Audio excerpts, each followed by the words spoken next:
Hello po sa inyong lahat mga ka-crypto. Ako po si Pinoy Crypto Trader at sa video na ito ay atin pong pag-uusapan ang aking technical analysis dito po kay Toncoin ngayon pong May 11 taong 2024. At ang atin pong nakikita rito ay ang daily chart time frame ni Toncoin at kahapon po ay tinamaan na po niya ang aking sell pending order or take profit dito sa 6.611 kaya ang saya po.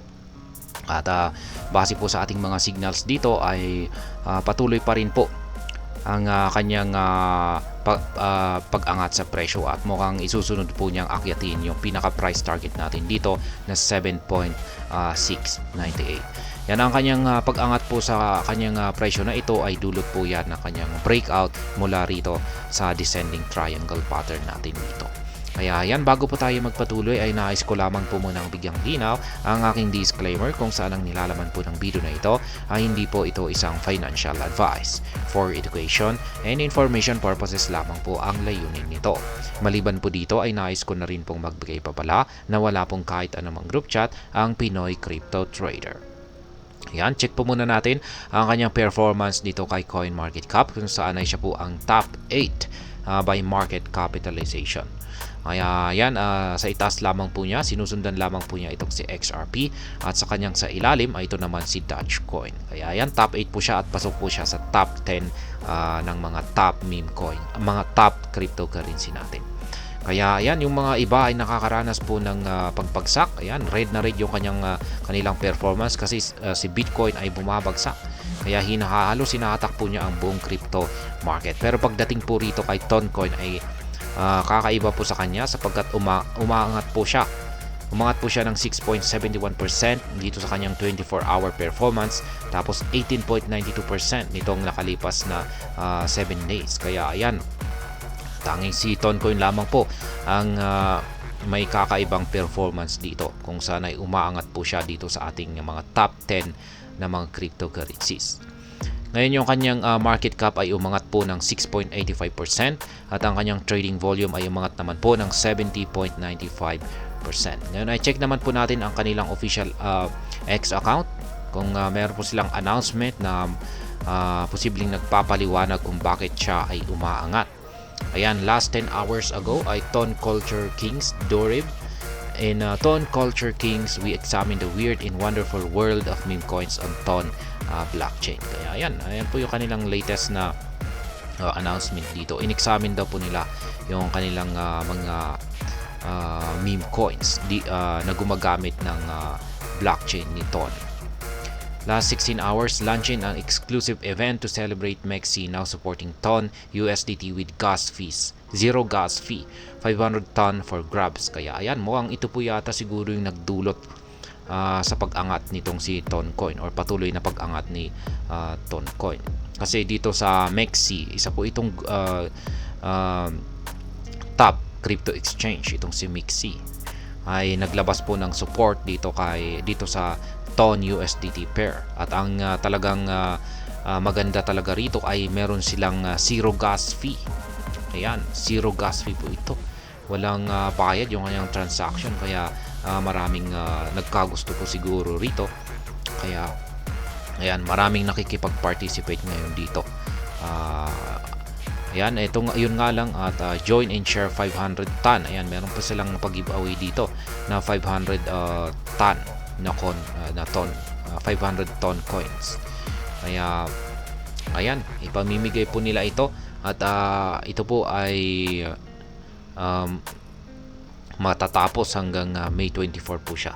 Kaya pwede pa yan. Hanggang May 24 po yung event nila na ito.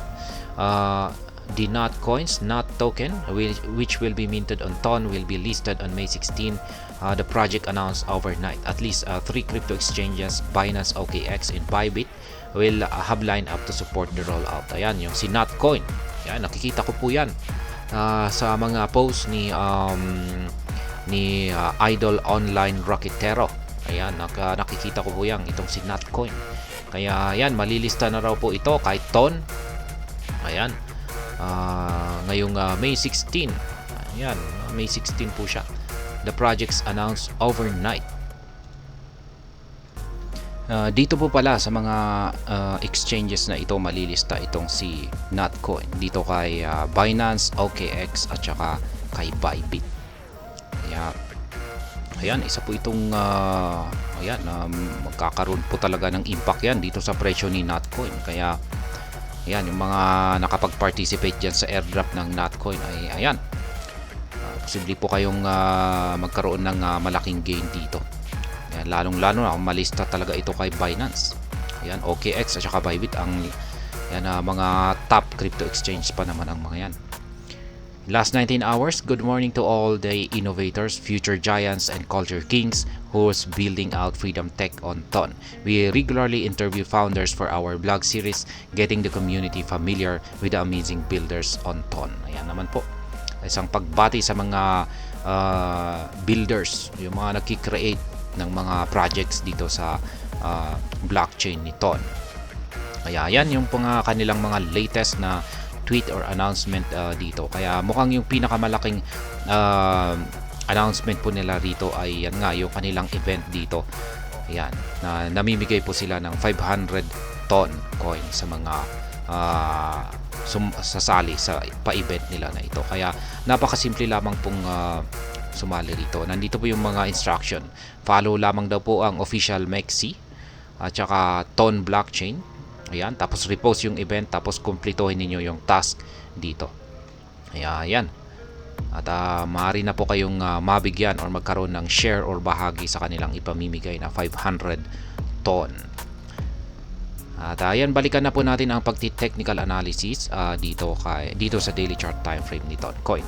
At ayan na nga, yung aking analysis po rito, previous analysis dito ay kung dulot po ng breakout niya rito sa upper portion ng ating descending triangle pattern na ito, ay aakitin po niya yung ultimate price target natin dito na nasa 7.698. Kaya yan na nga, malapit na po siya. Malapit na po niyang patamaan yung pinaka price target natin dito.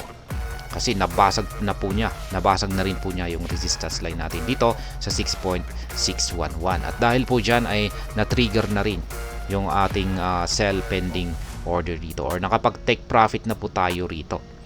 Kaya ayan, profit na naman kaya Toncoin. Kaya yung inaabangan na lamang po natin ay ito naman, yung ultimate target profit natin dito, 7.698. Yan po yung inaasahan natin na aakyatin niya sa mga susunod na araw, kasi yan po yung sunod na take profit natin dito.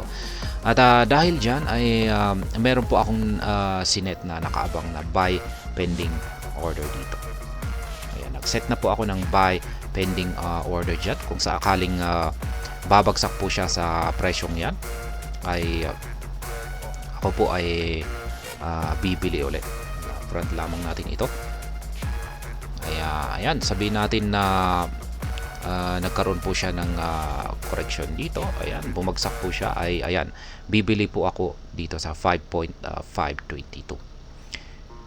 Kaya ayan, sa mga gumagaya po sa aking paraan, simpleng paraan sa pagti-trade dito kay Toncoin, ay ayan po yung aking mga trading positions, or mga ayan, yung mga nakaabang na pending positions ko rito sa pag-i-spot trading kay Toncoin. Meron po akong dalawa ngayon na buy pending order dito po sa support line na 5.522 at saka 4.345, at isa pong sell pending order or take profit dito sa 7.698.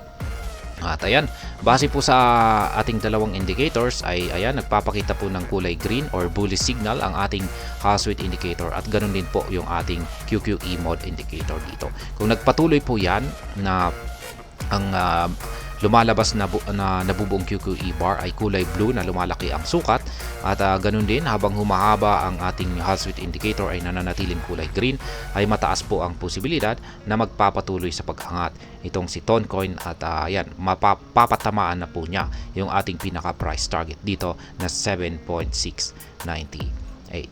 At ayan po ang aking technical analysis update sa araw na ito dito kay Toncoin. At hanggang dito na lamang po tayo sa video na ito mga ka-crypto. Sana po ay inyong nagustuhan ang aking paliwanag sa video na ito. Kung inyo po itong nagustuhan ay pakiclick lamang po ang like button nito. Para naman po sa mga bago lamang dito, kayo po ay aking inaanyayahan para mag-subscribe. Pakiclick na rin po ang bell icon nito dahil ito po ang siya magsisilbing notification nito sa mga bago kong videos na akin pong ina-upload sa aking YouTube channel na ito. Marami pong salamat sa panonood. Ingat po tayo lagi at God bless po sa ating lahat.